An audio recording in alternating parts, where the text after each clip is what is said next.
Adelante. Me presento yo ya que no nos...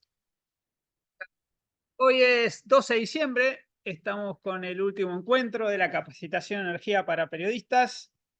Estamos aquí en Palermo, reunidos y con participantes de modo virtual. Hoy vamos a tener la última unidad temática, que es transición energética. La vamos a abordar desde diferentes ámbitos y nos vamos a reservar un espacio al final para charlar entre todos, temas más de coyuntura. Estamos en momentos de muchos cambios y de grandes incertidumbres. Entonces, hacer una apuesta en común sobre qué les pareció el curso y después hacia dónde va la energía en este país. Así que esa es la propuesta para hoy. Vamos a compartir por aquí.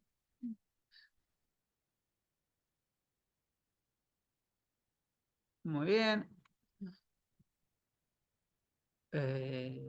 Listo. Ahí estamos con nuestros sponsors que hacen que esto sea posible.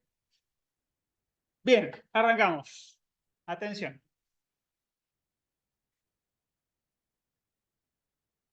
A ver, Inés, te vamos a poner a prueba. Vamos a hablar de transiciones. No solo transición energética, sino otras transiciones que están pasando en el mundo, ¿sí? Y que se dan de manera concomitante, ¿sí? Pero primero tenemos que saber qué es el mundo, dónde estamos parados, de dónde venimos, cuán lejos está de allí de dónde venimos. La pregunta es, ¿de dónde venimos?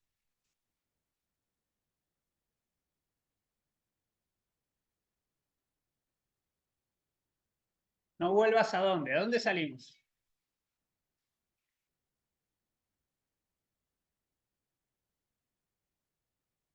¿Dónde estaré?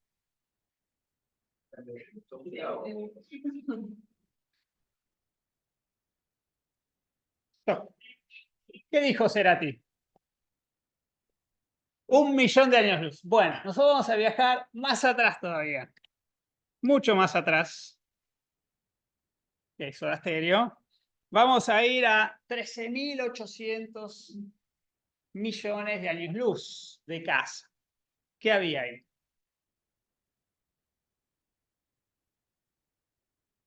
Ustedes pueden hablar en casa también, ahí en la oficina. ¿Qué había 13.800 millones de años luz atrás? ¿Cómo? Animales.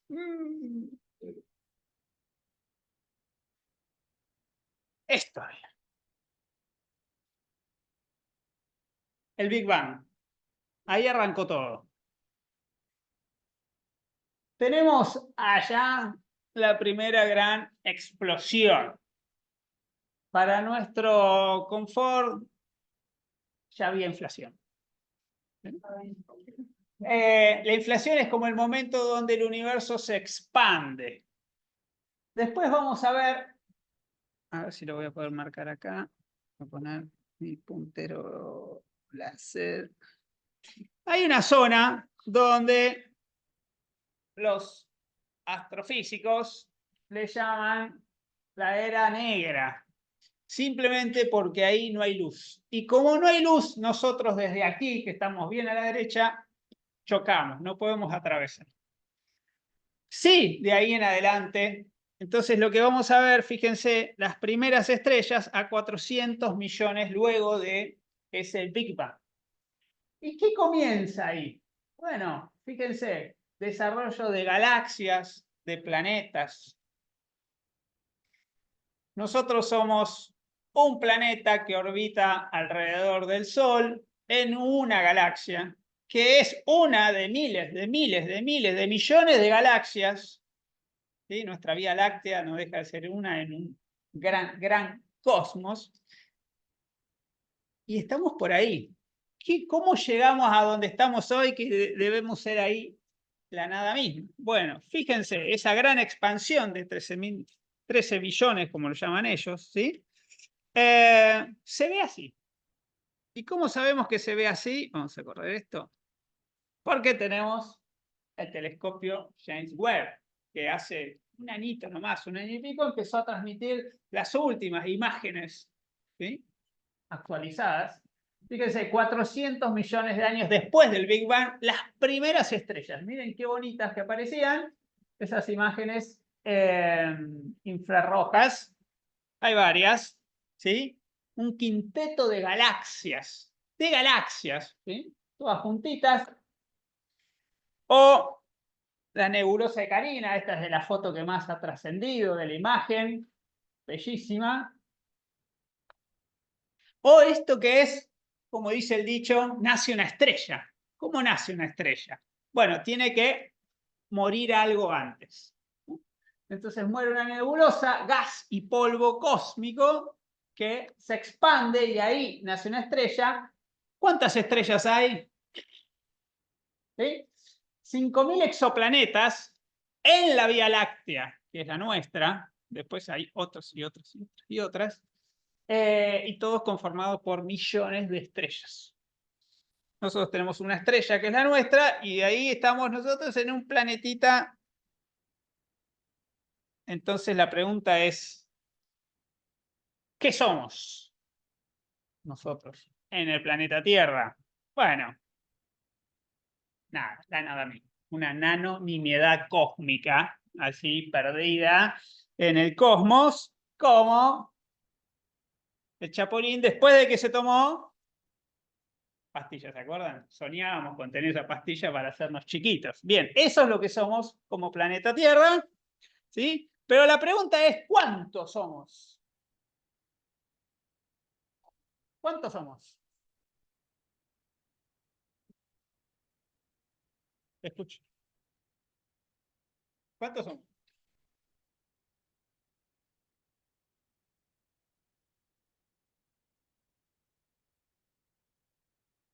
¿Cuántos son los horóscopos? Solo por Rodolfo. Bien, gracias. Efectivamente, somos 8 como los horóscopos. ¿Sí? ¿Se acuerdan de los horóscopos? Bien. ¿Somos 8? ¿Llegamos a 8? Miren, si nos juntamos en la Meca, vamos a estar bien apretaditos. Ahí ya tenemos más de 2 millones de fieles. También nos podemos juntar en la Bristol, codo con codo. Podemos ir a Tigre, los invito, a la barra de Matador. Entonces la pregunta es, ¿somos 8? Sí, somos 8.000 millones de personas. ¿Cuánto dijiste? Bien. Bien. La mitad son de China y de India, ¿no? Ya está, con eso ya tenemos la mitad. India pasó a la China. ¿Entramos en ese planeta perdido en el cosmos? ¿Tenemos suficiente comida y energía? Sobre todo, ¿tenemos suficiente energía? Porque a la vez vamos a seguir siendo más. ¿Cuántos más? Y casi 10.000 millones en 2050. Es decir, tenemos un crecimiento previsto de la población a la cual tenemos que alimentar de energía a esa población. Obviamente de comida, pero también de energía. Es decir, vamos a necesitar más energía para los que somos hoy. Pero tenemos otras preocupaciones. No solo generar energía. ¿Por qué? Fíjense, desde 1950, ¿sí?, revolución industrial, 1850 arranca, ¿no? Pero 1950, fíjense cómo pega la curva. ¿Qué es esto? Del consumo energético. ¿Sí? Se duplicó en los últimos 50 años. Y cuando miramos acá al costado, ¿qué vemos? Bueno, biomasa se mantiene, carbón, es un salto importante, petróleo y gas. Después viene nuclear y algo de renovables. Pero si yo corto acá, tengo que 85% de la matriz global es fósil y que el consumo se ha disparado en los últimos años. Y si eso lo proyectamos por el crecimiento de población, veremos que tenemos un problema de acceso a la energía. Necesitamos generar más energía solamente para satisfacer esa demanda. Cada vez consumimos más energía. Entonces, ¿qué somos en el universo? Nada. Acá somos muchos. Cada vez vamos a hacer más. tenemos un solo planeta a mano, ¿no? Dicen los jóvenes, no hay planeta B. Por ahora no hay. Algún día veremos. Necesitamos mucha energía, pero queremos cambiar. ¿Por qué queremos cambiar la energía que usamos? Porque no nos gusta. Es decir, es una decisión. No porque vamos a buscar una tecnología mejor. Hemos visto transiciones, ahora vamos a ver a lo largo del tiempo, pero ahora...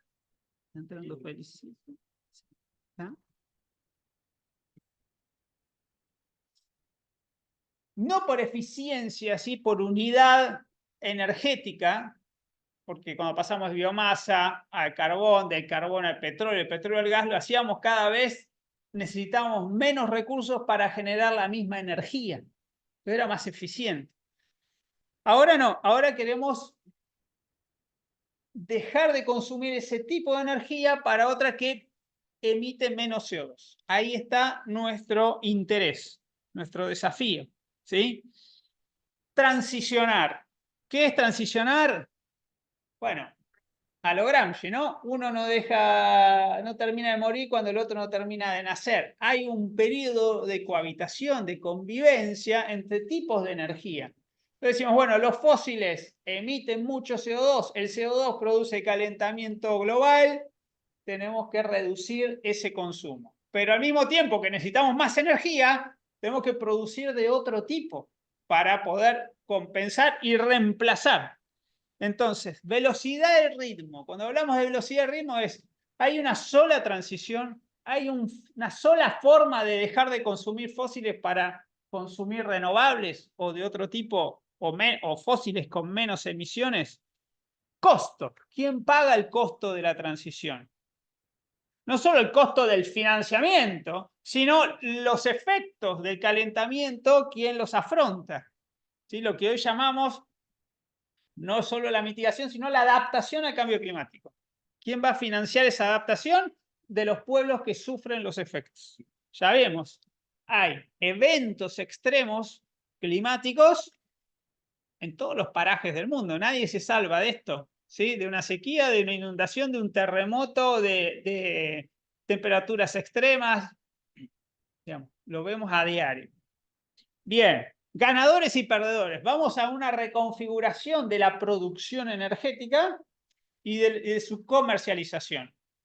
Un ejemplo, tenemos la OPEP, que produce fósiles, y tenemos el G20, ¿no? Cuando se juntan con Europa, Canadá, etcétera, bueno, uno mira al productor y el otro mira al consumidor. Y ahí están las pulseadas, ¿no? En el buen sentido. Bueno, ¿quién aporta más? ¿Quién saca? Estamos en el medio de la COP28 hoy en día. Bueno, se está discutiendo el rol de los fósiles, se está discutiendo quién hace el aporte para el financiamiento, temas que no están resueltos. Equidad en la transición, se habla de una transición justa, ¿sí? No solo una transición verde, sino una transición que no incremente las brechas de desigualdad aquí y en el mundo. ¿Sí? Por ejemplo, la tecnología, ¿de dónde va a salir? ¿De dónde salen los recursos naturales, los minerales? ¿Quién pone la tecnología? ¿Quién hace los paneles eólicos, los paneles solares, los molinos eólicos? ¿De dónde sale esa tecnología? ¿Quién la financia? ¿Quién se la queda? Bien, y otras transiciones que hoy me va a gustar traer a colación para complejizar la mirada. La transición energética no es la única que se está desarrollando, sino que va de la mano de otras dos, por lo menos. No lo digo yo, lo dicen grandes intelectuales. Acá traigo a un amigo de la casa, Federico Merque, que es investigador de CONICET. 3 transiciones globales que se están dando, por lo menos en la última década, de manera marcada. ¿Cuáles son esas 3 transiciones?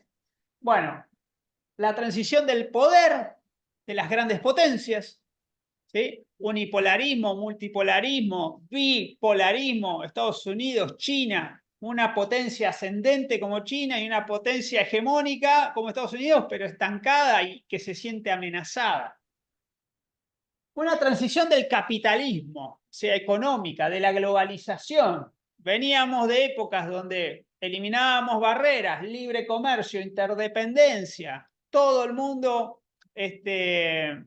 deslocando las cadenas de producción, ¿sí? Pongo mis plantas en China, en Asia, etcétera, es más barato, tengo materia, capital humano, diríamos hoy, más económico, y todo eso después se va ensamblando la cadena de suministro para llegar al producto final. Ese esquema hoy entra en crisis. Y la tercera es la transición climática. Entonces tenemos dinámicas, imperativos y resultados diferentes para cada transición, pero que tienen una vinculación, ¿sí? Y vamos a ver eso, ¿no? Características propias e interacción. ¿Qué hace Argentina? ¿Qué hace la región frente a estas dinámicas? ¿Cómo se planta un país? ¿Cómo se planta el Cono Sur? ¿Cómo se planta América Latina? ¿Sí? Son preguntas que están ahí. Los drivers de todo esto es volatilidad, incertidumbre, complejidad. Nadie sabe para dónde va y son tableros que se van entrelazando al mismo tiempo, ¿sí? Son partidas que se desarrollan en simultáneo, ¿sí? Nadie sabe hacia dónde va la transición, si vamos a llegar a ese 2030, 2050 que nos planteamos en lo del clima, ¿qué pasa con las otras transiciones? Y los desafíos propios que tenemos, ¿sí? Seguridad nacional, crecimiento, desarrollo, sostenibilidad. Argentina y la región en general, con grandes deudas socioeconómicas, no es una región que ya esté desarrollada. Sí, el norte global, que le exige al sur global hacer la transición energética y de alguna manera posicionarse frente a las otras transiciones. Bueno, ¿con quién estás? ¿Con Occidente o con China? Bueno, ¿vas a abrir tu economía o vas a ser proteccionista? Si sos proteccionista, ¿podés firmar tratados de libre comercio o no? Y si no cuidas el clima, ¿podés firmar Mercosur, Unión Europea, por ejemplo? Entonces viene Francia y te dice, yo no firmo, no por las barreras para arancelarias y la agrícola, no firmo por la Amazonia.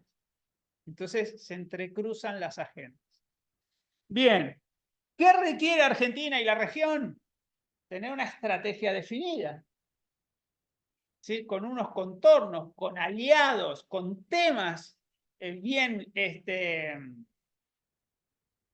con una conformación clara, pero luego de tener esa estrategia hay que comunicarla. Es decir, hay que tener una narrativa, hay que tener un discurso hacia afuera y que no vaya cambiando así pendularmente cada 2 minutos. Entonces, estrategia más narrativa. No es fácil, obviamente. Bien, empecemos. Primera transición, la transición geopolítica.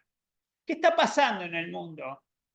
Guerra Fría quedó atrás. Estamos acostumbrados muchas décadas con esa confrontación. Caída del muro de Berlín, hegemonía de Estados Unidos, parecía que se acababan las discusiones, nos decían los politólogos. Hegemonía unipolar que empieza a ser desafiada por la irrupción de China en los últimos 3-4 lustros por lo menos. Entonces, ¿qué tenemos hoy?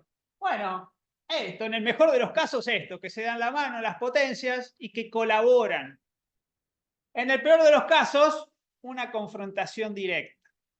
Y en el mediano de los casos, bueno, modulaciones de esa rivalidad que van a trascender las propias fronteras nacionales y van a permear todas las relaciones internacionales. Entonces, potencia declinante, potencia ascendente, con un crecimiento relativo desigual. Y hoy una de las materias donde esto se juega es la revolución informática. ¿Sí? Los microprocesadores, los chips, toda la revolución digital, Internet de las cosas, inteligencia artificial. Todo eso, la Big Data, todo eso eclosiona, ¿sí? En ver quién maneja la nueva tecnología. Bien, transición de poder y globalización. Segunda transición. Estamos acostumbrados a comercializar de manera libre. No las personas que encuentran barreras para ir de un país a otro, la migración, pero sí los bienes y servicios. Entonces ahí teníamos plena amplitud para ir de una región a otra, de un país a otro, de comercializar en términos económicos, es decir, libre oferta y demanda.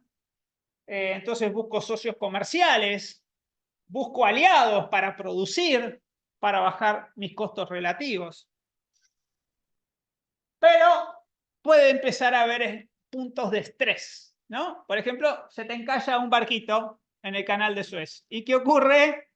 Bueno, ahí ves cómo estás interrelacionado de manera física. Esto que queda así graficado, bueno, pasa a una fase superior. Que es que no es porque no puedo pasar con mi barco, que no voy a poder comerciar, sino que ya a quien le voy a vender o quien me va a comprar, lo voy a mirar con otros ojos, que son los ojos de la geopolítica, no del intercambio comercial. Sí, ya lo paso por otro plano, en lenguaje politológico de amigo-enemigo. Entonces, por ahí prefiero venderle a uno que está más lejos que el que está más cerca, porque aquel es mi socio, mi amigo, mi aliado estratégico, y este le tengo desconfianza. Entonces ahí se entrecruzan las agendas nuevamente. Bien, cadenas de valor, suministro, todo eso que... Bien, entonces, de romper barreras a tabicar. Y de interdependencia a ver cómo hoy una nueva economía basada en el conocimiento, basada en los intercambios virtuales, bueno, viene a reconfigurar el mapa.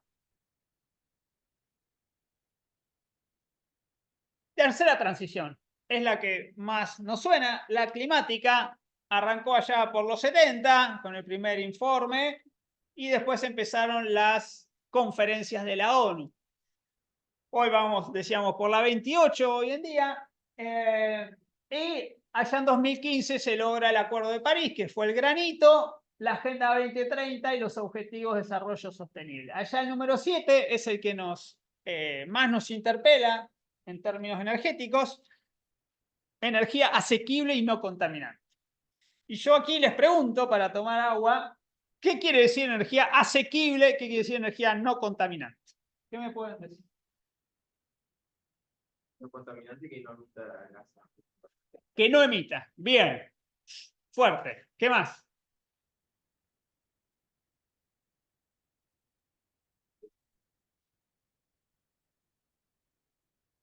Sostenible para la economía. Bien. Asequible es un precio adecuado para la economía. Bien. Tenemos dos definiciones ya. No contaminación y que la economía pueda pagar el precio. ¿Qué más dirían de asequible y no contaminante? ¿Qué más podríamos agregar? Ahí en casa también, ¿eh? Andrés, Melín, Ariel, felicitas. Algunos están lejos, pero otros se hicieron la rabona para no venir, pero no importa, los vamos a llamar igual. Bien. Sí. No, me imagino que tiene que ver con la disponibilidad, con la abundancia. Bien. El acceso a, ¿sí? Tener accesibilidad a esa energía perfecta, que esté disponible cuando la quiero usar. O sea, yo voy a prender la tecla y que aparezca la luz, voy a prender la hornalla y que aparezca el gas. En ese sentido de acceso perfecto. Y asequibilidad. Nicolás decía para la economía. ¿Qué más podríamos decir? ¿Quién tiene que poder pagar la factura? El usuario. Entonces, no solo es las cuentas fiscales del Estado que puede subsidiar más o menos, sino el usuario consumidor final. Yo puedo decir, mira, yo puedo prender la luz en mi casa, pero me sale fortuna. Puedo prender el gas de red, pero prefiero tener mi garrafita, pues yo sé cuánto me sale una garrafita. En cambio, la factura a fin de mes de gas no sé cuánto va a venir, no sé si la voy a poder pagar. Todo eso está metido ahí. Y el no contaminante, entonces primero tengo que acceso. Quiere decir acceso que tengo que producir la energía y me tiene que llegar al centro de consumo. Segundo, le tengo que poder pagar, yo o el Estado o alguien. Y tercero, que sea no contaminante.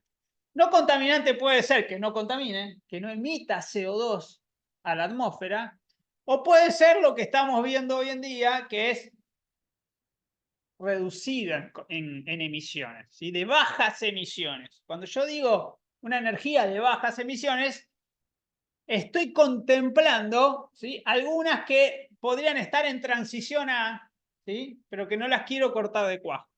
Y ahí entra desde el gas natural, desde el petróleo, si yo le doy más eficiencia, ¿sí? Y lo hago más sostenible, el barril de petróleo, la energía nuclear, ¿sí? En Europa se había eliminado de la taxonomía para financiamiento público, ahora entró, obviamente el gas natural.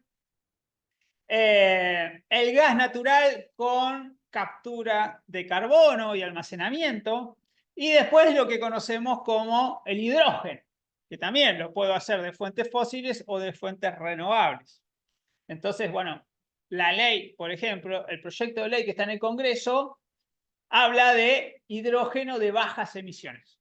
Entonces ya no es solo el verde, sino que te entra el gris, por ejemplo, con gas según ciertas condiciones. Todo eso está ahí en el objetivo 7. ¿Sí? Entonces, fíjense, básicamente, que la energía esté disponible, que la pueda pagar y que no emita grandes cantidades de CO2. Esa es la meta a la que yo quiero llegar. Después todo eso se operativiza. ¿Y de qué manera lo hace el Acuerdo de París? Bueno, cada uno de ustedes, países nacionales, autónomos y soberanos, va a decir cuál es su aporte. Lo va a resolver internamente. Nadie le va a poner una pistola en la cabeza a nadie. Entonces dice, bueno, ¿cuál va a ser tu contribución nacional a esta reducción de emisiones? Entonces, cada nación dijo, bueno, yo aporto esto, yo aporto esto, yo aporto esto. ¿Sí? Ahora, nadie te obliga a decir cuánto vas a reducir, pero una vez que levantaste la mano, marche preso. Firmaste y es un compromiso internacional. ¿Sí? Que los otros van a estar mirando si cumplís o no cumplís. Obviamente, Argentina y la región lo que aportan es muy poco en términos relativos. Quienes tienen que hacer más esfuerzos son los que más contaminaron, históricamente, que tienen una huella de carbono más grande. Y hoy muchos siguen consumiendo carbón, más de un 30% de matriz global, ya lo vimos al principio, es carbón. Entonces, bueno, las grandes potencias, ¿qué van a hacer en términos de reducción de emisiones? Ahí está la gran disputa, junto que son además quienes más presupuesto tienen que poner para los fondos de mitigación y adaptación. Bien, acá están las transiciones que decíamos, ¿sí? Primero usábamos biocombustibles, ¿sí? Biomasa, quemábamos leña. Después empezamos a usar carbón, allá en 1850, con un pico en 1900. Después pasamos al petróleo y el gas. Pero fíjense cómo la cola, ¿no? La biomasa siguió, el carbón después siguió y tuvo algún pico, ¿no? En los años 70, 80. El carbón, digo, y el petróleo, que llegó para quedarse, está ahí. Después tiene una caidita prevista en este siglo. Y la gran novedad, cómo arranca la última revolución de las renovables. Pero, nuevamente, conviviendo. Lo que ahora queremos hacer es dejar atrás las otras fuentes. Basta, no las quiero más. Es un reemplazo, no es que voy sumando fuentes más eficientes energéticamente hablando, sino que ahora digo, no, por un tema exógeno que es el calentamiento global, no es un tema energético, no es que quiero llegar más rápido de Madrid a París.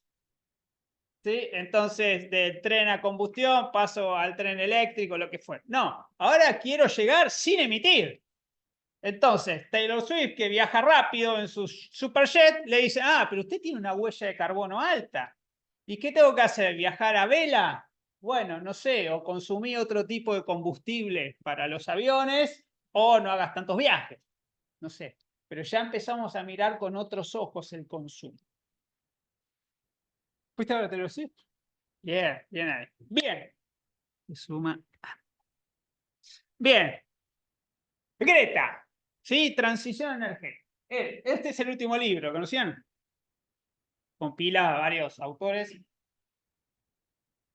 La pregunta mirando el libro es, ¿qué hay detrás de Greta? ¿La conocen? Greta Thunberg. Sí. ¿Qué hay detrás de Greta? ¿Alguien en casa? El libro del clima. ¿Qué hay detrás del libro del clima?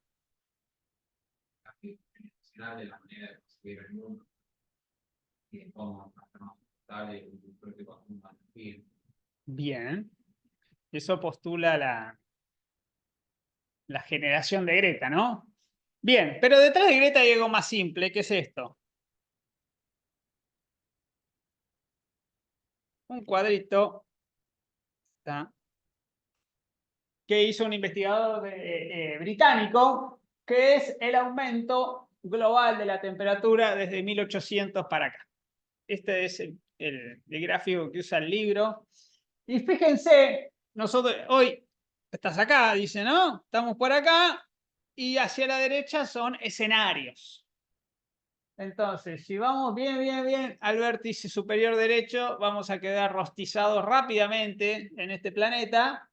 Y todo lo que logremos en reducciones de emisiones nos va a ubicar en estos cuadrantes. Ahora, fíjense lo rápido que cambiamos de color, ¿no? En poco tiempo.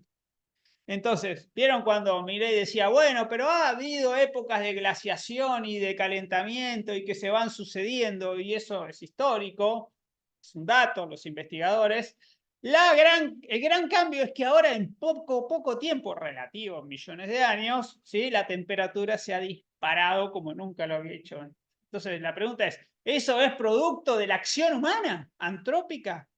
¿Sí? Ahí está la discusión. Claro, 95% de los expertos te dicen que sí, hay quienes dicen que no. Si te parás en quienes dicen que no, decís, bueno, ya vendrá una época de glaciación y volveremos al celestito y tendremos frío y frío y frío. Bien. Interacción entre las tres transiciones. ¿Cómo podemos, este es un cuadro de Merkel, ¿no? ¿Cómo podemos vincular lo que está pasando en estos tres planos? ¿Cómo se juntan así como si fuesen... ¿cómo se llaman? Las dimensiones. Bueno, vamos por la derecha. Geopolítica y capitalismo. ¿Sí? La transición de poder con la transición global. ¿Qué palabras surgen ahí? ¿Qué está en juego? Bueno, desacople, sesgo intragrupo, o sea, le voy a comprar a mis amigos. Friendshoring, reshoring, nearshoring. ¿Quién sabe qué quiere decir eso? Todo esto que está acá. ¿Qué quiere decir? La localización o la relocalización de las unidades productivas de las empresas globales. Bien, relocalización de unidades productivas de empresas globales. Entonces, tenía una fábrica en Malasia y vendo mi casa matriz en Nueva York y vendo mis productos en América. Entonces, ¿qué hago? Trasladado a la fábrica México. La traigo a México, ¿sí? Cerquita de casa, reshoring, nearshoring. Entonces, esa maquila, ¿no? Empiezo acá a ensamblar, pero lo tengo cerca. México, tengo un tratado de libre comercio, somos amigos, compartimos fronteras. Bueno, más fácil negociar y tengo menos costos de logística. Y además no sé qué puede pasar en aquella región del mundo, algún loco tira una bomba y me quedé sin producción. ¿Sí? O hacen un acuerdo con China que están más cerca, entonces los microprocesadores en lugar de venirme a mí me van para otro lado. Bien, integración vertical, etc. Riesgo político. Este es un concepto que viene de la geopolítica y va a penetrar tanto en los intercambios globales, comerciales, como en la agenda climática. ¿Qué es el riesgo político? Bueno, miramos hoy Medio Oriente, lo que está pasando en Israel. Miramos hoy Europa, Rusia y Ucrania. Bueno, hace unos años, por ahí no estaba en el mapa, bueno, Medio Oriente siempre es una zona caliente. Pero ¿cómo eso inunda las relaciones comerciales? Y yo pongo un ejemplo que me parece muy sintomático. Dos gasoductos troncales entre Rusia y Europa. El Nord Stream 1 y 2. hermosos. Alguien los construyó, alguien los financió. Tengo gas en Rusia, tengo demanda en Europa, es decir, tengo los clientes. Negocio redondo, imagínense ustedes lo ponen en un Excel. ¿Pasa gas o no pasa gas? Desde enero de 2022 no pasa una molécula de gas por ninguno de los dos. Uno estaba funcionando, dejó funcionar, el otro se estaba por inaugurar, no se inauguró. Entonces, lo que puede ser un negocio comercial, bueno, baja, ¿sí?, a otra discusión que es más de riesgo político. ¿Por qué? ¿Por qué Europa no le compra a Rusia gas si es el gas más seguro y más barato? Si lo que queríamos hacer en la transición era eso, tener acceso, asequibilidad, y el gas es menos contaminante que si tengo que volver a encender las centrales de carbón. ¿Qué hizo Alemania? Volvió a reinstalar centrales de carbón. ¿Iba a cerrar algunas centrales nucleares? Bueno, ralentizó ese cierre. Bueno, y sin embargo, ¿por qué no usamos el gas que está disponible? Por riesgo político, ¿sí? Por una disputa de otro orden, militar, político, lo que fuera. Bien. Tecnología sensible, ¿quién maneja estos microchips? ¿Sí? Diversificación de riesgo, ¿sí? Abrir la cancha. Ahora vamos a ver entre energía y capitalismo, ¿sí? ¿Cómo vinculamos esas dos agendas?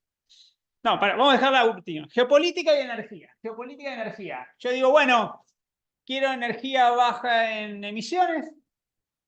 ¿Qué necesito para eso? Y necesito electrificar.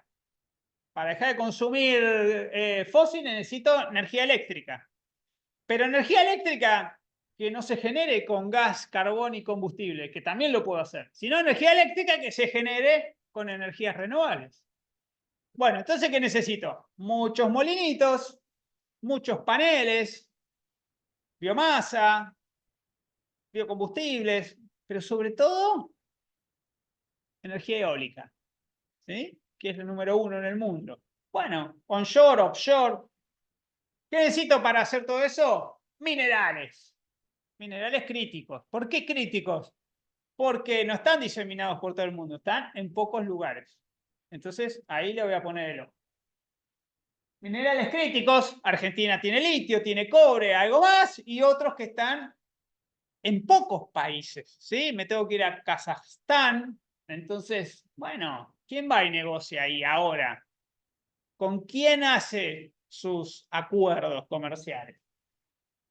Competencia por las renovables, por la tecnología. China hace los paneles, te los regala los paneles ya, ¿sí? De tan barato y cómo va evolucionando la tecnología. Los aerogeneradores ya es más complejo, pero bueno, el manejo de esa tecnología renovable no deja de estar en disputa. Efectos en seguridad. ¿Saben quién es el organismo no estatal que más contamina en el mundo? No como países, saquemos los países. Las empresas, las instituciones, los organismos. ¿Quién es el que más contamina? El Pentágono. Entonces, imagínate si vos decís al Pentágono, mirá, esos portaaviones que tenés y todo eso emiten mucho. O las bases que tenés, no sé qué, se van a quedar abajo del agua porque si sube el nivel del mar. No sé, u otros efectos climáticos que afectan la seguridad nacional de Estados Unidos y de otros países. Nuevos jugadores, nuevos flujos, ganadores y perdedores. ¿Sí? Cuando yo digo, bueno, esta energía no la voy a consumir más, voy a producir esta otra energía, siempre hay reposicionamiento. Y después seguridad versus transición energética. Porque todo muy lindo pasar a energía renovable mientras sea segura. ¿Qué quiere decir segura? Y bueno, que no se me corte, que sea estable, que me garantice que voy a tener todo el tiempo esa energía. Porque la intermitencia ya me complica, la falta de almacenamiento ya me complica. ¿Sí? Entonces, ayer estaba viendo el domingo, ¿no? Sale el presidente electo de la Casa Rosada. ¿Qué había ahí un costadito? Nadie le dio pelota, yo porque tengo ya los ojos adiestrados. ¿Saben qué había al costado de la Casa Rosada? Piensen hoy el epicentro de nuestro país. Bueno, dos tremendos tachos gigantes, ¿sí?, de generación eléctrica en base a gasoil. Y yo pensaba, claro, imagínate, pasa cualquier cosa, se corta la luz, y vas a estar llamando de norte, de sur. No, tenés que tener tu propia generación. Eso es seguridad energética. Depende de tener un bidoncito ahí y de pagar 10 veces más ese megavatio, ¿no? Pero sabés que no te vas a quedar sin luz. Bien, esa es la seguridad energética. Bien, y vamos a lo último, energía y capitalismo. Entonces, acá vamos a ver una adaptación. Porque empresas que producían bienes y servicios de una manera determinada, de repente se ven interpeladas por la transición ecológica, ¿sí?, ambiental. Entonces tienen que repensar la forma de producir y la forma de comercializar. Entonces, ¿qué empezamos a ver? Bueno, nuevos negocios. El capitalismo se adapta. Entonces, economía circular, ¿no? ¿Cómo? Sí. Bien. Empresas B. ¿Saben qué son las empresas B? ¿Les suena?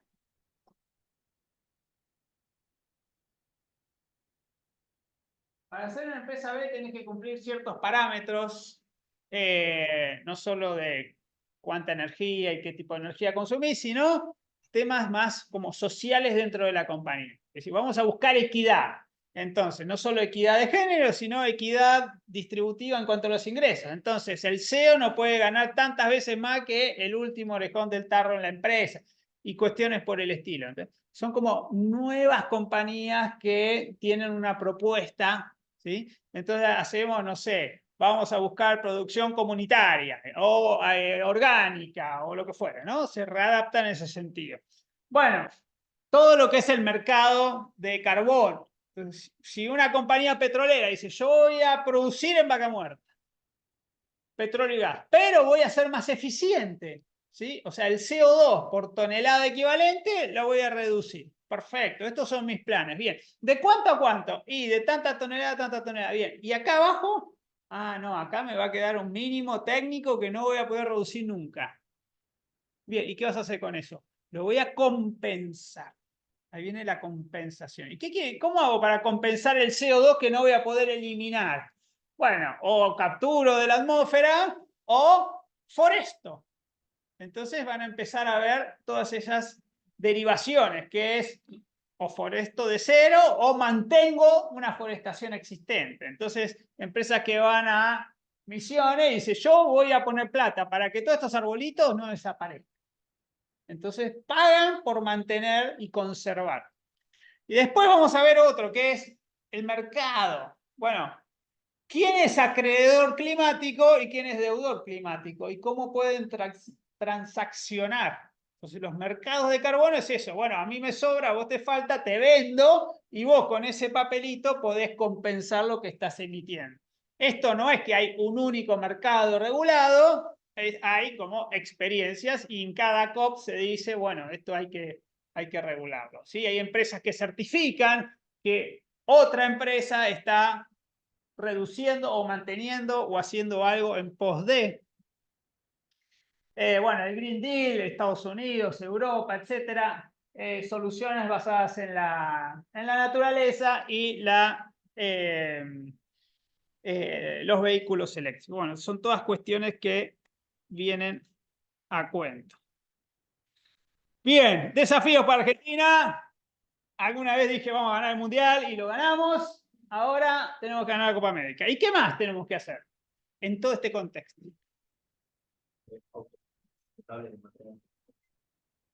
Bien, vamos al autoabastecimiento, no dependemos de nadie, tenemos nuestra propia energía, perfecto. ¿Qué más?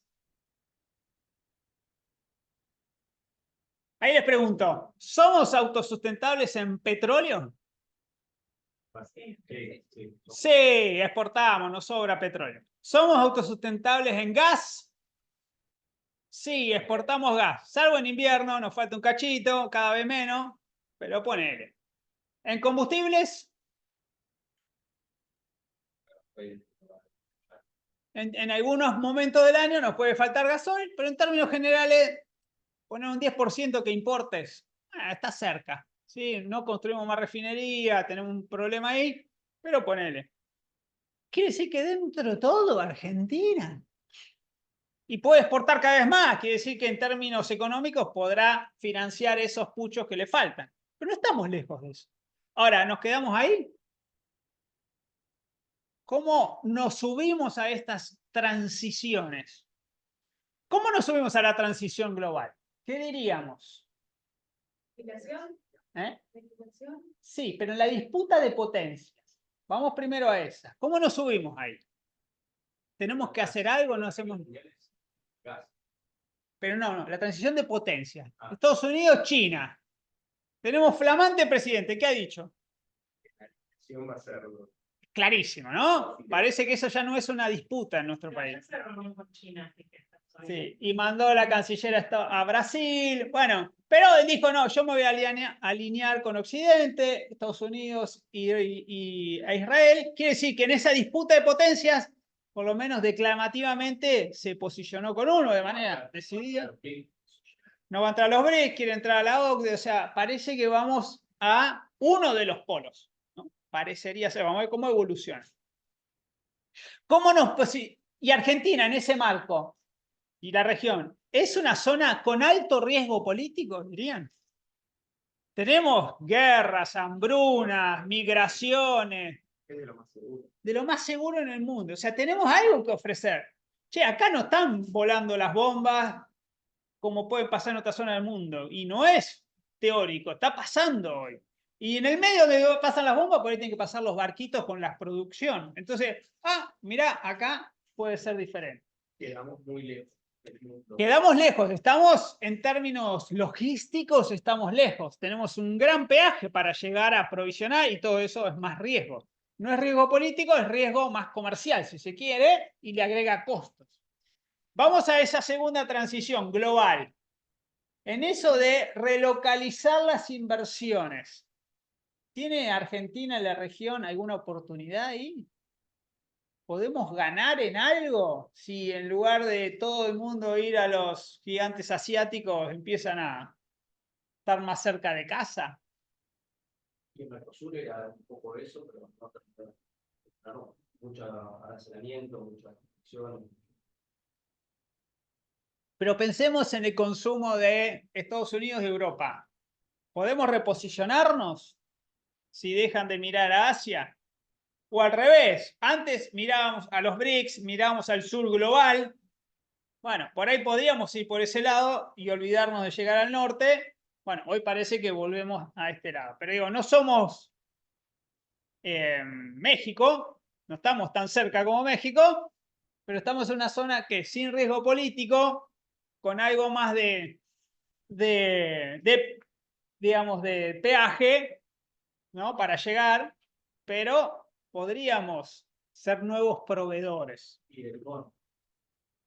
de varias cosas, por ejemplo, de biocombustibles, por ejemplo, de litio. Entonces, bueno, si en ese nuevo relacionamiento con Estados Unidos, ¿nos van a abrir esas puertas o no? Tema de la seguridad jurídica, Seguridad jurídica. nosotros, Bien, que es algo que te van a requerir del otro lado. Dame certezas de que me vas a proveer lo que decidí durante tanto tiempo. no tenemos bomba, no tenemos guerra, después Sí, o decís, che, te puedo ofrecer GNL. Tengo mucho gas en Vaca Muerta, te voy a ofrecer GNL. Bueno, ¿qué me va a pedir del otro lado? Estabilidad fiscal, estabilidad. Primero te va a decir, cierta tranquilidad más. ¿lo tenés acá en el puerto ya el GNL? ¿Lo tenemos en el puerto? No, lo tenemos allá abajo en Neuquén. Hay que sacarlo, hay que transportarlo, hay que licuarlo y después va a estar disponible. Porque el tipo te va a decir, yo lo quiero allá, en mi planta. Bueno, tengo que hacer una gran inversión que Argentina hoy no la puede hacer solo. Yo tengo que buscar socios estratégicos para esa inversión. Y una vez que la haga, voy a buscar el cliente. El cliente me va a decir, che, como está el mundo ahora, dame gas por 10 años. Esto lo vimos en la otra clase. Por 10 años o más, ininterrumpible el gas. No me vengas que en invierno te falta y que necesitas. No, acá ponémelo. ¿Y a qué precio? Bueno, ahí empezás a ver con el precio internacional, menos flete, la mar en coche, tenés que ser muy, muy, muy competitivo aquí abajo. Bueno, todo eso está en la paleta de los desafíos del país. ¿Cómo lo podemos sintetizar? GNL, hidrógeno, litio. El mundo viene a Argentina y a la región a pedirle energía. Entonces, en términos geopolíticos, nos posiciona en mesas de negociación que si no, no estaríamos. Tenemos un insumo que el mundo requiere. Y va a requerir cada vez más, porque la transición energética va hacia ese lado. Si nosotros decimos, mira, tengo litio en estas 3 provincias, no, ahora apareció en La Rioja y ahora apareció en Formosa, en otro tipo, ¿no? Porque todos son compuestos químicos. Bueno, pero cada vez tenés más. Bueno, ¿cómo hacemos para que eso sea una oferta concreta? ¿Y va a ser así como sale de la naturaleza o le vamos a agregar valor, industrialización, vamos a potenciar la cadena de suministro?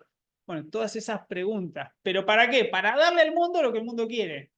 ¿Cómo hacemos después para que esos ingresos que van a venir de esas exportaciones financien nuestra propia transición? Y sobre todo, que sean un vector para reducir esas brechas socioeconómicas de las que hablábamos, porque todavía no tenemos que seguir desarrollando. No es que solamente queremos los dólares para dejar de consumir petróleo y gas y carbón, carbón que no usamos.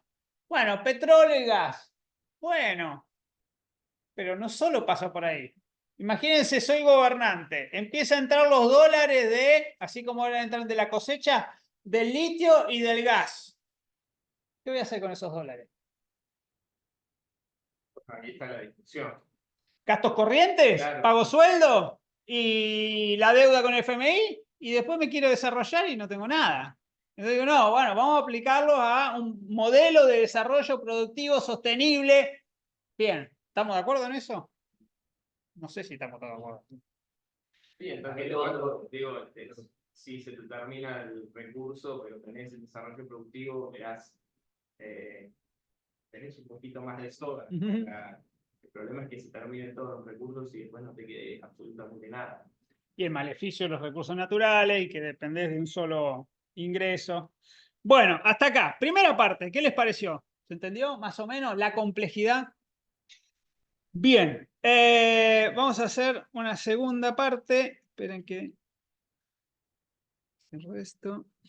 Ahí en casa, ¿cómo venimos? Nicolás, es interesante porque es una discusión que se da mucho, bueno, lo de con Caleta, Comodoro, etcétera, son siempre localidades Perfecto, dice Dios. se Bien. ponen muy en discusión el hecho de que hace 100 años tienen petróleo y todavía tienen necesidades sociales y necesarias, ¿no? Y básicas, ¿no? Los pueblos croatas, de hecho, sin agua, o Bolivia, o los problemas de gente que vive en las aceras y no tiene gas.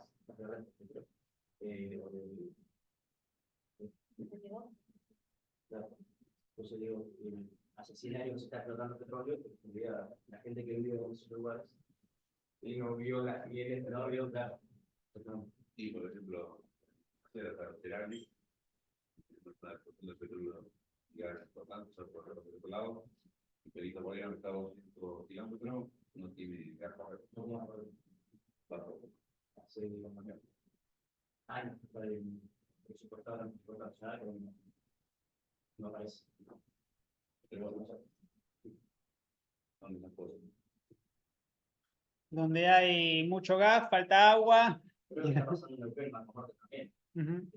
Hace cuánto, un par de años, con la inflación también, llovió de golpe, y también por muchos canales, se encontramos la realidad de la gente que en los pozos, ahí nomás, cerquita, pero la gente que vive cerca, muchas más de eso. mucha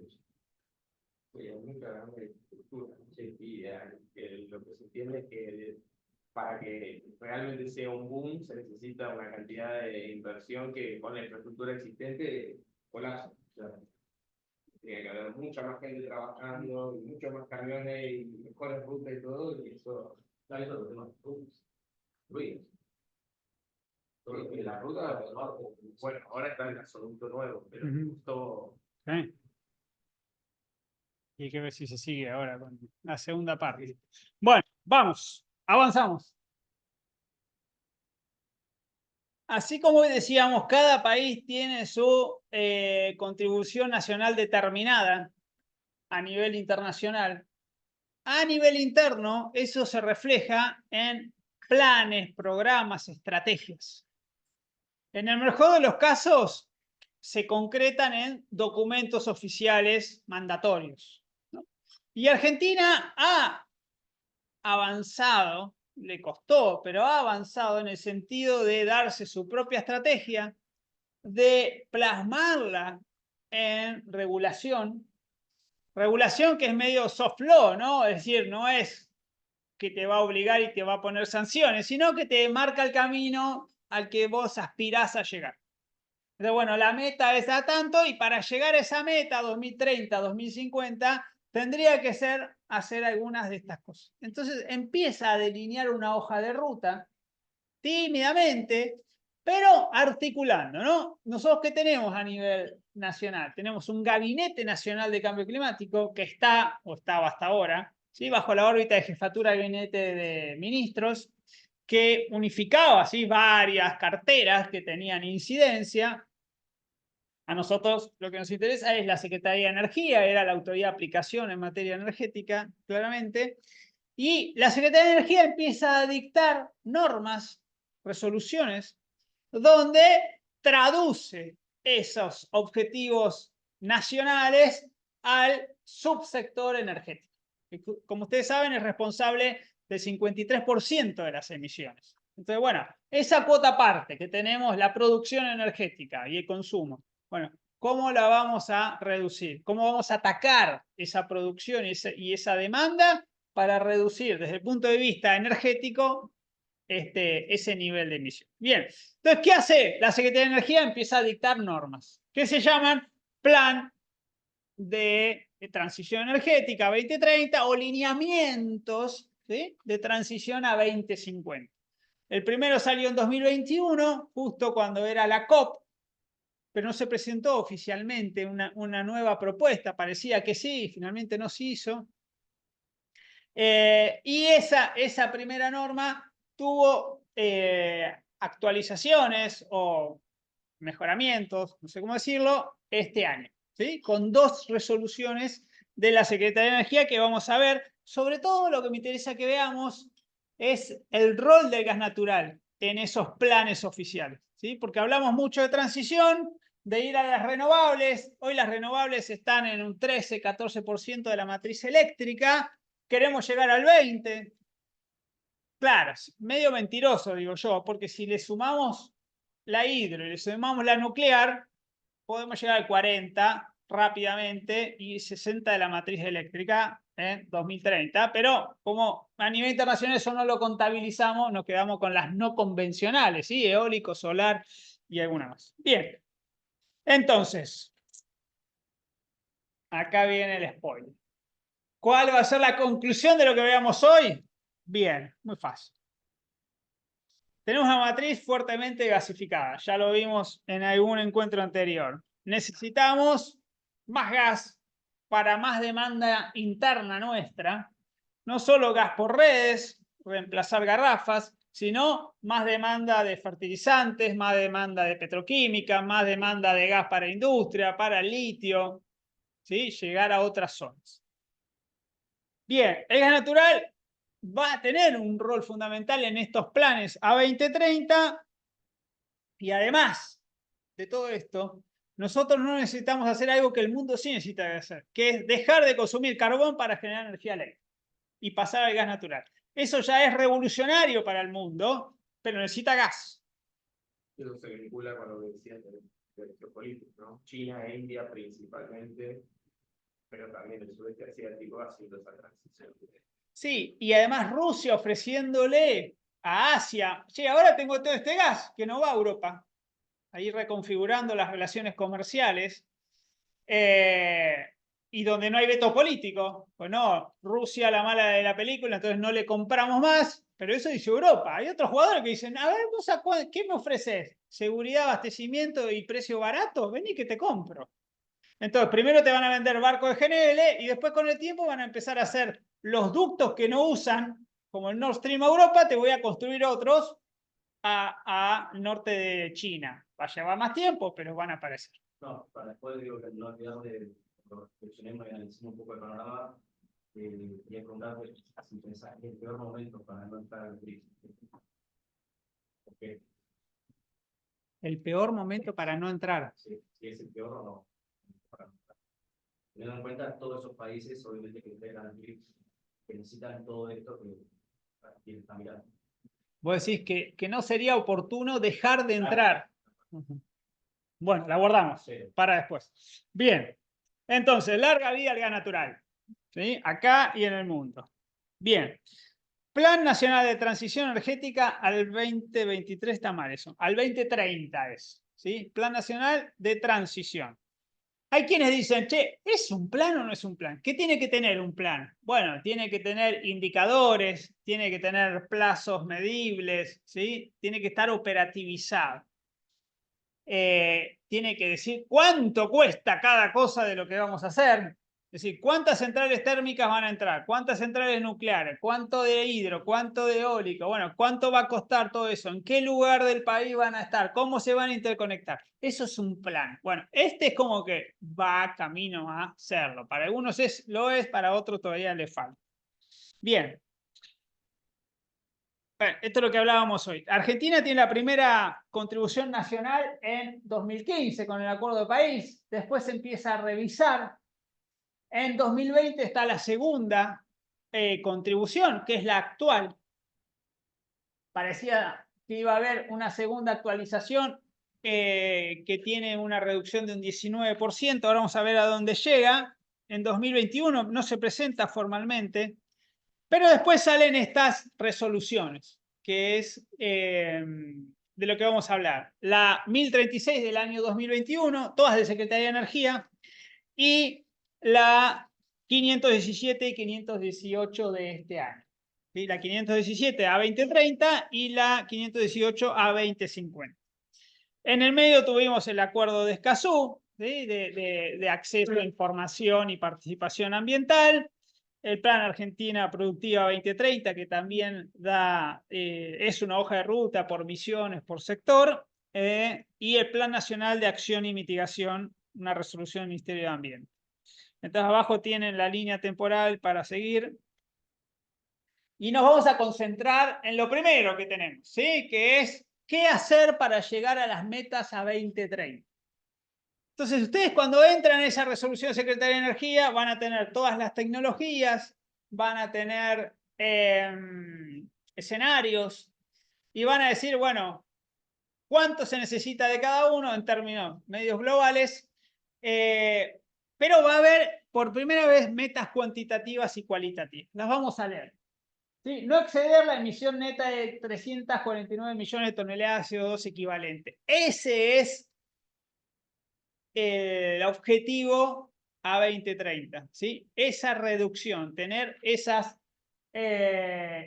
nivel de emisiones que hoy implica bajar casi un 20% las actuales de las energéticas, ¿sí? De las emisiones de energía. Después el agro tendrá lo suyo, la industria, el transporte tendrán su tarea que hacer.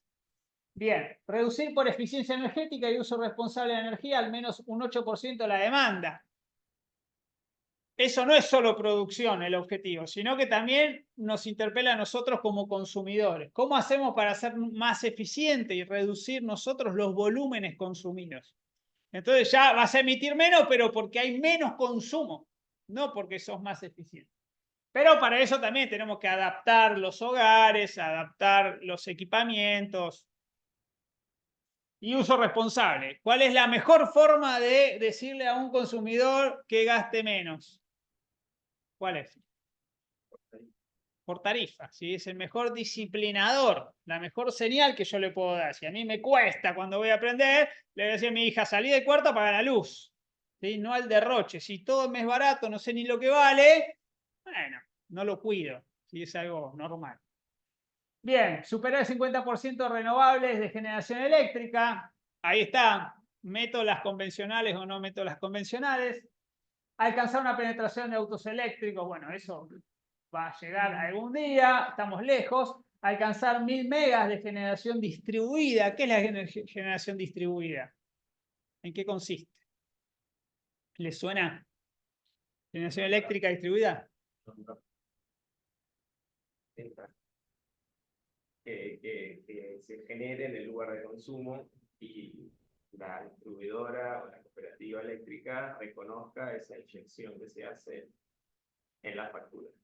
Sí, eso es una parte, ¿no? El prosumidor. Yo pongo un panel eólico en mi casa, pero yo genero energía que la consumo y si tengo un excedente lo despacho a la red. Entonces de la red tomo energía y proveo de energía. Entonces ahí la distribuidora me hace un neteo y ve cuánto me cobran. Eso es una parte, porque yo genero energía en mi casa.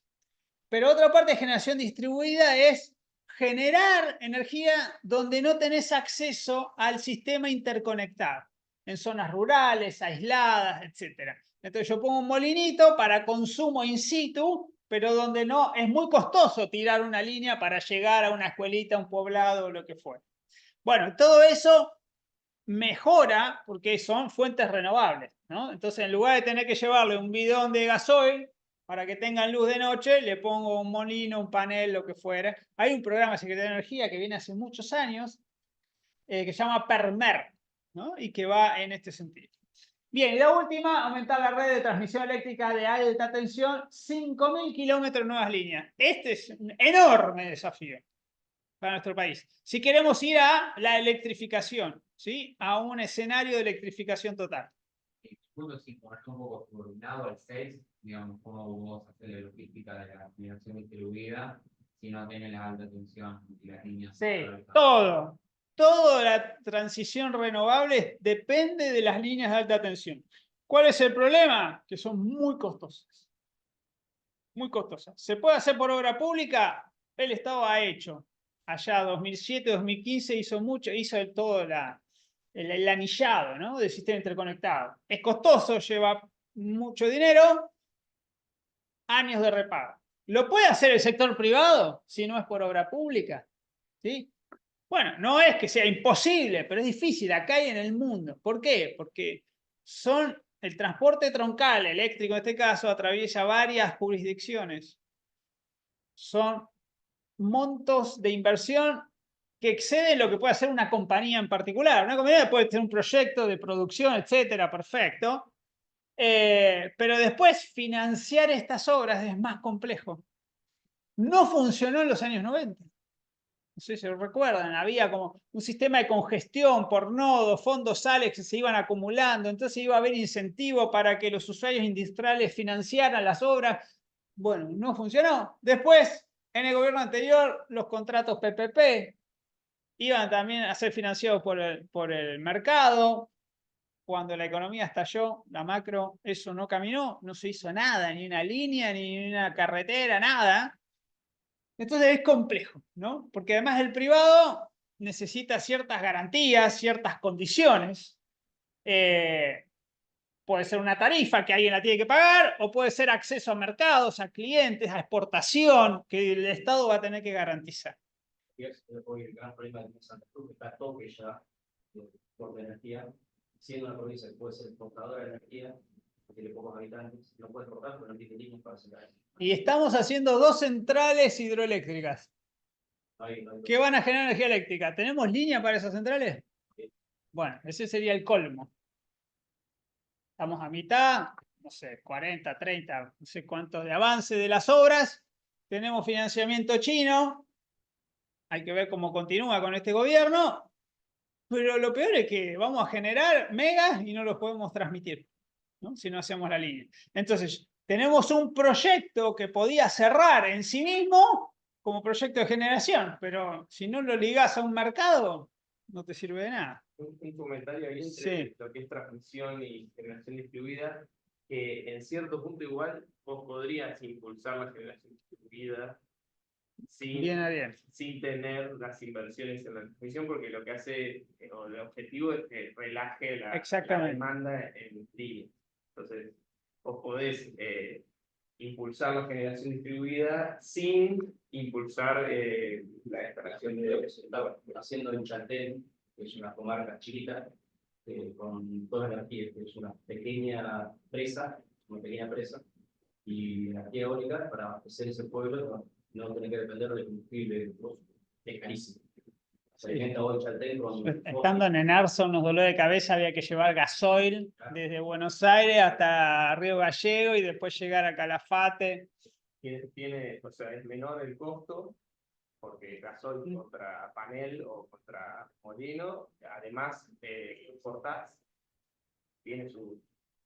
Bueno, eso está pasando en Tierra del Fuego, que tiene declino en la producción de gas, que tiene que traer propano para las garrafas de Neuquén y Bahía Blanca a la isla, y hay proyectos para empezar a generar energía eólica que sustituya el gas natural. Entonces, por ejemplo, en los propios yacimientos, ¿no? Lo hacen las propias compañías. Es decir, bueno, dejo de consumir este gas para producir y lo libero al sistema, ¿no? ¿Por qué? Porque tengo energía eólica. Bien, metas cualitativas. Entonces, crear condiciones propicias para el desarrollo local de la cadena de valor de tecnología. Entonces, hay una mirada a no solo tecnología foránea, que compro llave en mano, sino desarrollar un ecosistema nacional de proveedores de cadena de valor. Crear nuevos puestos de trabajo sostenibles, reducir la pobreza energética, es decir, cuánto destino de mis ingresos para pagar los servicios públicos, y una transición justa, ¿no? Esos son, no lo vamos a leer en todas las cartas internacionales. Transición justa es como una visión del sur global, de decir, che, pero que esto tampoco amplíe las brechas relativas norte-sur y al interior de cada país. Bien, pero hay metas, ¿sí? Por eso podemos hablar de un plan, algo a lo que nos queremos aproximar. Bien, dentro de estas líneas estratégicas y áreas de acción van a encontrar varias: eficiencia, energía limpia de emisiones. Una está la gasificación. No es solo que vamos a energía a la electrificación. Le damos un rol al gas natural. Está dentro de estas líneas estratégicas: resiliencia del sistema energético, federalización del desarrollo del hidrógeno, movilidad sostenible, transición justa e inclusiva y desarrollo de capacidades tecnológicas. Dentro de todas estas líneas está la gasificación. Vamos a ver qué dice. Me importa mucho fijar el rol que va a tener el gas natural para la Secretaría de Energía, es decir, para el Estado Nacional. ¿Qué está planteando Argentina como nación al 2030 para el sector de gas natural? Vamos a leerlo. El proceso de transición energética encuentra a la Argentina con recursos energéticos de gran calidad, vaca muerta, de diversas fuentes, ¿sí? Porque tenemos todos, fósiles, no fósiles, y con amplia distribución geográfica, ¿sí? Un país federal, pero donde vamos encontramos algún recurso natural energético. Esto incluye abundantes recursos hidrocarburíferos en sus cuencas onshore y offshore. Fíjense la última palabra, el Estado apostando al offshore. Hoy son recursos, hay que ver si los podemos transformar en reservas. Y onshore, ¿sí? En las provincias. Cada uno de estos sectores son complementos estratégicos. Complementos estratégicos, fósiles con renovables. Se complementan de manera estratégica y cooperarán para construir una transición ordenada y sostenible. Es decir, no hay transición posible sin los fósiles, está diciendo el documento. El desarrollo, o sea, sin esa vinculación. El desarrollo de las energías renovables se complementará, la misma palabra usa, complementará con el impulso de un sector hidrocarburífero generador de divisas.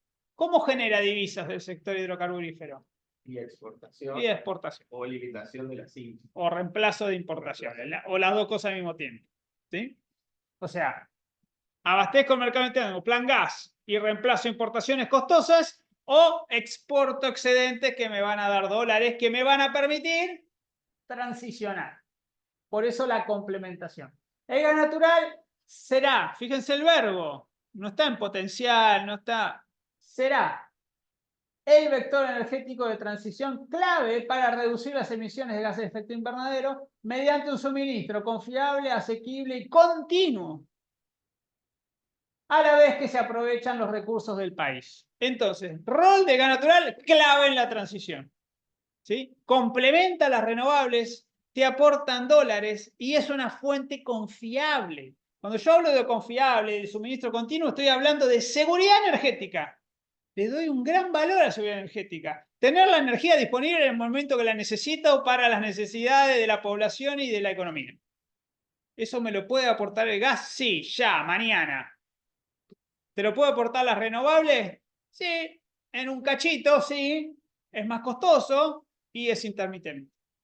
Entonces, mientras voy adaptando todo eso, mientras hago que crezca mi matriz, le pongo los cañones al gas natural. Siendo Argentina un país emergente cuya transición energética dependerá del acceso a la tecnología y al financiamiento, dos cosas que no tenemos para hacer la transición. O sea, tecnología, ponele, puede apechugar en una parte y financiamiento no tenemos. Se espera que el desarrollo de la industria del gas natural contribuya a disminuir las restricciones estructurales al desarrollo socioeconómico del país. Es decir, incluso te ayuda, ¿sí?, en la macroeconomía. En ese sentido, Argentina desarrollará, nuevamente, lo afirma, ¿sí?, como una acción de Estado, desarrollará sus cuencas hidrocarburíferas, costa adentro y costa afuera, y buscará transformarse en un proveedor de gas natural a escala regional, países vecinos, y global. ¿Cómo exportamos gas a nivel global? GNL, colaborando con la viabilidad de las transiciones energéticas de otros países. Yo colaboro con otros países. Eso es subirse a las negociaciones geopolíticas, climáticas, etc. ¿Con qué? Vos que necesitas esto, yo lo tengo. Yo te lo puedo ofrecer. Obviamente voy a competir con Estados Unidos, voy a competir con el Golfo de México, voy a competir con, que sea, Australia, Trinidad y Tobago, no sé. Pero yo tengo lo mío. Bueno, para lograrlo se implementarán medidas tendientes a gasificar consumos energéticos hoy abastecidos por medio de combustibles líquidos. ¿Quién usa combustibles líquidos? El agro, gasoil, la industria pesada. Y más fácil que todo eso, la generación eléctrica, Gamesa, las generadoras térmicas. Ahí hay que apuntar primero. Basta de gasol y fueloil que encima de importado y es carísimo. Vamos al gas natural. ¿Sí? Ese es un gran objetivo. Derivados del petróleo, generando así un sector con capacidad de exportación y generación de divisas. Las medidas contempladas dentro de esta línea se agrupan en las siguientes áreas de acción. Cuando yo digo áreas de acción, bajo de las directrices, las metas, a cosas más concretas. Entonces, sustitución de combustibles líquidos más contaminantes por gas natural en la generación eléctrica. Clarísimo. ¿Sí? Ustedes saben, las centrales térmicas son duales, pueden generar con gas natural y si no tienen, pasan a los líquidos. ¿Qué? Son más caros, son más contaminantes, te rompen las máquinas y es más complicada la logística. O sea, todas en contra. Y gasificación de consumos en el sector de transporte, ¿no? ¿Podemos llegar a tener camiones a GNC o GNL? ¿Podemos apostar a eso? Lo primero, transporte de carga, después veremos transporte de pasajeros, después veremos aerocomercial, esas cosas. Bien. Áreas de acción, acá están. Implementar proyectos de generación eléctrica a partir de gas natural conectados a la red y promover la adopción de GNC y GNL para uso final del sector de transporte. ¿Sí? Esas son las medidas concretas. Bueno, esto es en la generación eléctrica. No agrega mucho. Y GNC y GNL, fíjense que dice objetivos abordados. Estabilidad y desarrollo. Se buscará promover el desarrollo GNC y GNL para el transporte. Tendrá un impacto positivo en el desarrollo económico. Autoabastecimiento energético. Bueno, fíjense, transporte especialmente de larga distancia. Eso es difícil de reemplazar, pero sí para vehículos más chicos. Bien, la matriz, esto ya lo vimos. Bueno, fíjense. ¿Cuál es la proporción por sector? Nosotros tenemos en energía 51%, hoy les dije 53%, y cuando lo abrimos, ¿qué vemos? Industria, ¿sí? 30%. La industria que produce energía, ¿sí? Los productores. Después tenemos industrias manufactureras, transporte y otros sectores. Entonces, ¿dónde tengo que apuntar para reducir las emisiones en energía? Bueno, ya lo vimos. Hay planes de las propias productoras, ¿sí? De recursos fósiles que dicen, bueno, yo voy a ser más eficiente. Voy a controlar las emisiones fugitivas, el flaring u otras cosas. Bueno, voy a tratar de ir reduciendo mientras produzco petróleo y gas. Después en el transporte también hay pérdidas. Bueno, todo eso es en el... Después, vieron que las empresas dicen Scope 1, Scope 2, Scope 3. Bueno, voy a ver qué hacen a quien yo le compro energía o a quien yo le compro productos manufacturados para mi proceso productivo. Y después ya tengo que ir un paso más allá, ver mis clientes, mis proveedores. Les voy a exigir los mismos estándares que tengo yo a ellos, ¿no? Para hacer toda una cadena. Bueno, todo eso va ampliando. Y después tenemos que ver la demanda. Cómo hace el consumidor también para hacer su propio aporte en términos de eficiencia, reducción de consumo, etc. Bien. Cuando hablamos a 2030, vamos a ver que de la producción sigue habiendo, fíjense, de esta producción total, sigue habiendo gas, balance de gas a 2030. Es decir, para diferentes consumos, ¿sí? Vamos a ver que entre el 2022 y el 2030 tenemos un incremento del consumo. O sea, vamos a necesitar más gas. Hablando en términos de transición energética, no es que me olvide de la transición o no, me meto en la transición, bueno, no, obviamente vamos a necesitar más energía eléctrica, pero también más gas natural. Bien, fíjense, todo lo de abajo es capacidad instalada de fuente térmica.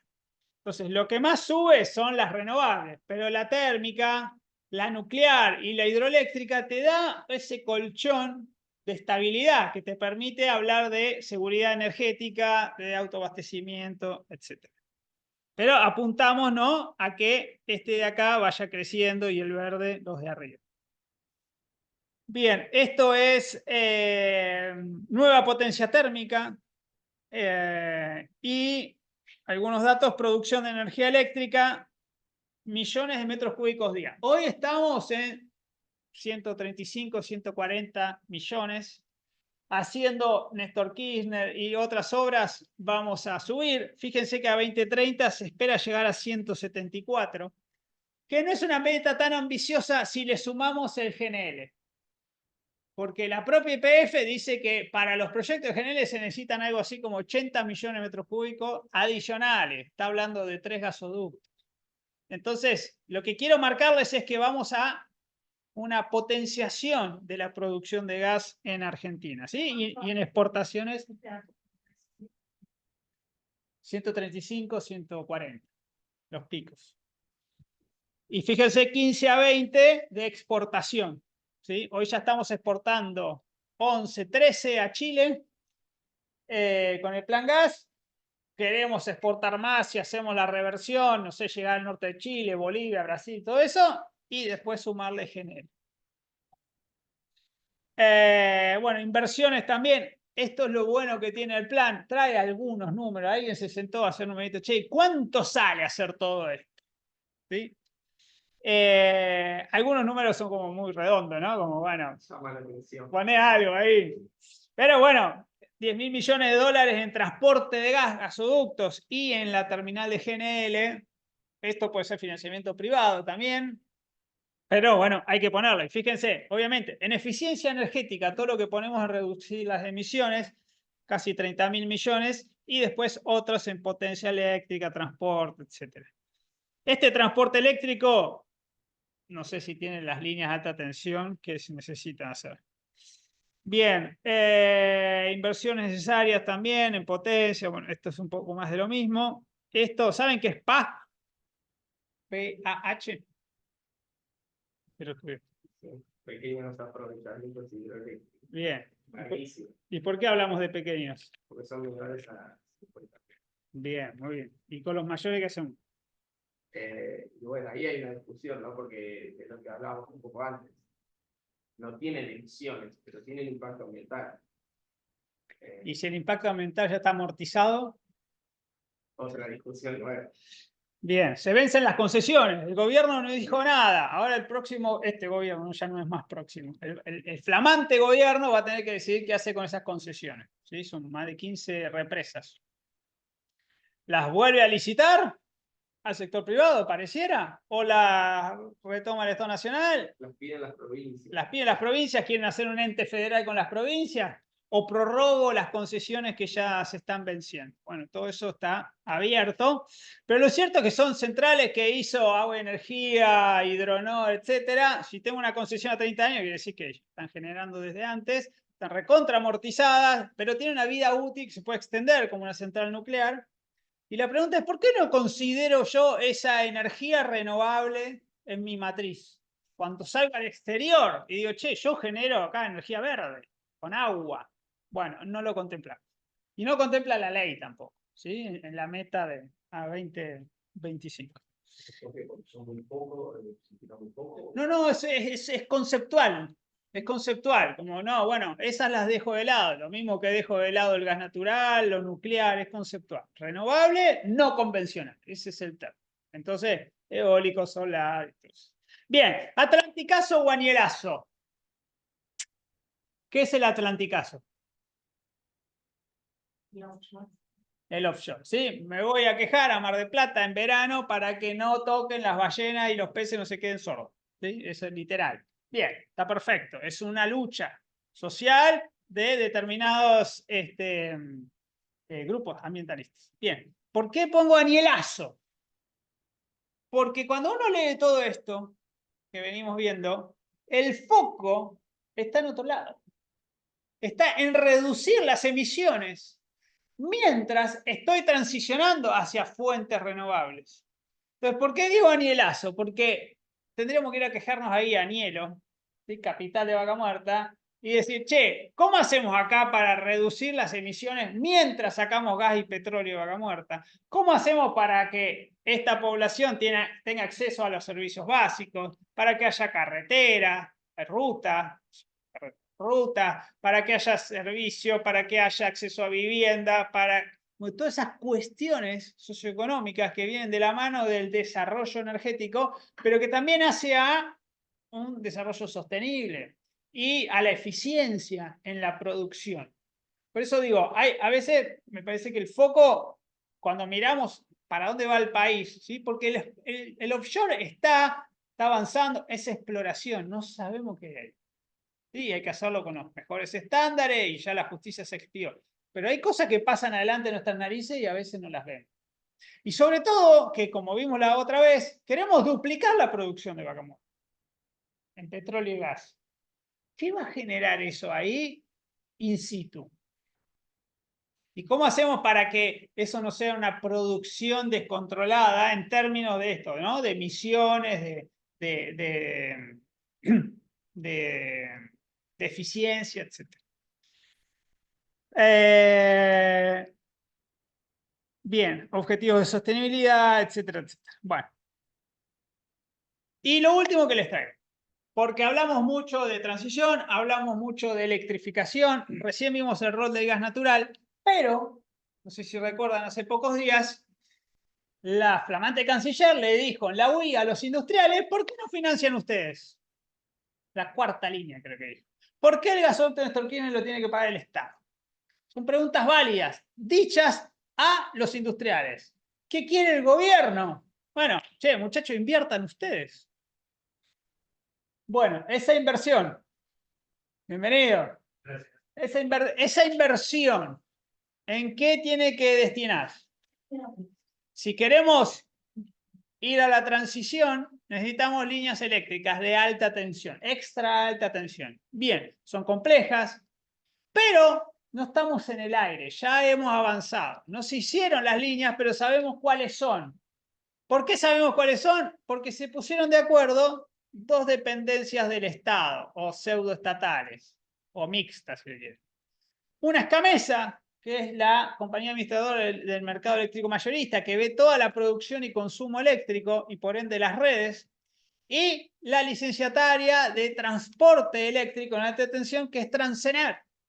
En ambos casos el Estado tiene más del 50%. En el segundo caso no lo ejecuta en la práctica, es Pampa quien maneja la compañía en la diaria, pero el Estado es mayoritario a través de ANSES y a través de NARSA, ¿sí? Y en Camesa tiene el 20%, como todas las demás socios, pero por estatuto maneja la compañía. Bueno, se pusieron de acuerdo en cuáles son las obras, y quiero que se lleven esa foto de acá, ¿sí? Esto lo saqué de mis amigos de la consultora Economía y Energía, ¿sí? Nico Arceo y Esteban Kipper. Bien, ¿cuáles son esas obras? Bueno, acá están todas listadas, pero vamos a verlas. ¿Qué necesitamos hacer? Básicamente necesitamos darle lugar a la energía renovable, potenciar la zona núcleo y sobre todo el AMBA, ¿sí? Que es el cuello de botella. Y después tenemos requerimientos puntuales como, por ejemplo, las represas de la Patagonia y alguna más. Entonces, vamos a ver algunos nodos de esto donde habría que invertir, ¿sí? Lo primero que tenemos es mejorar abastecimiento del AMBA y eventualmente incorporar si hacemos la cuarta central nuclear, ¿no? En Zárate, que tiene financiamiento chino, pero todavía no hay más que un predio. Fuimos la otra semana a conocer. Bien, entonces, resolver el cuello de botella de potencia circuito entre la central Ezeiza y Rodríguez, mejorar la importación en GBA, incorporar casi 2000 megas de Atucha y un nuevo ciclo combinado en Campana. Entonces, ¿qué tenemos? Desde Atucha arriba, acá arriba, necesitamos hacer todo un anillo, estación Plomer, Ezeiza, que es un gran nodo, ¿sí? Y después todo lo que es el corazón. Vieron que tenemos acá Central Puerto, Central Costanera, que contaminan un montón. Antes era carbón, la pasamos a gas y gasoil. Bueno, ¿cómo hacemos? Y siguen siendo ineficientes, pero las necesitamos porque están cerca de consumo. Lo mismo que el GNL de Escobar. Bueno, ¿cómo hacemos para potenciar toda esta zona? Le echamos la culpa siempre de Nora y de Sur, pero hay problemas que los exceden, que vienen del transporte. Entonces necesitamos mallar y potenciar toda la red eléctrica. Fíjense, tenemos de 500 kilovolts, 200, 132, ¿no? Entonces van a ver, la roja es la existente, pero la celeste o verde, según el color, fíjense que viene por acá afuera, todo esto es lo que hay que construir y la otra llegará Smith. Esa es una. Segundo, generación eólica para poder meter más molinitos. Puedo tener muchos proyectos del renovar, varias rondas renovar, se quiere relanzar, pero ¿cómo despacho? Hoy llegamos a una situación que los mejores proyectos no son los que tienen más generación o mejor, ¿cómo se llama?, factor de carga, sino los que tienen un nodo para despachar. Entonces ahí vamos a financiar. Por ahí no es el mejor proyecto, pero sé que voy a poder evacuar la energía. Entonces, fíjense, vengo de Mendoza, Charlone, y llego acá a Ezeiza, Viboratá, y después tengo de todo el Comahue, las líneas de estas son las existentes. Vieron que dijo, hagan la cuarta línea. Bueno, ya tenemos las dos de Comahue y otra que va a Bahía Blanca. Y después tenemos del sur. Bueno, ¿qué necesitamos hacer? Futaleufú, Puerto Madryn, reforzar ahí. Y después desde la Patagonia, ¿no? Subir hasta Bahía Blanca. Y si se quiere hasta Ezeiza. Bueno, eso hace desarrollo completo, corredores Patagonia, AMBA, Cuyo, AMBA, mejor abastecimiento del área Cuyo, centro de la provincia de Buenos Aires y el AMBA, incorporar las centrales hidroeléctricas de Santa Cruz y 2.500 megas de generación eólica. Eólica es Buenos Aires, Comahue y Patagonia. Es decir, es imposible avanzar con la penetración de las renovables en la matriz eléctrica si no hacemos líneas. Tenemos los vientos, tenemos proyectos, o la radiación solar, nos faltan líneas. Bien, obras para incorporar generación eólica e hidroeléctrica de Santa Cruz. Hay dos alternativas. Me voy para Madryn y subo o sigo la línea de la cordillera, ¿sí? Y llego al Comahue. Ahí hay opciones, quiero que las conozcan. Puedo llegar al Chocón o puedo ir por Futaleufú hacia Madryn. Ahora que estuvieron de cabeza en Santa Cruz, hablaron por el oeste. Un anillo. Eso te da seguridad, el anillado y también desarrollo todas las zonas regionales, ¿no? Bien, obras para incorporar generación fotovoltaica en el norte, ¿sí? Queremos poner paneles. Bueno, necesitamos desde el Bracho, bueno, algo en Salta y empezar a bajar. Fíjense las nuevas obras.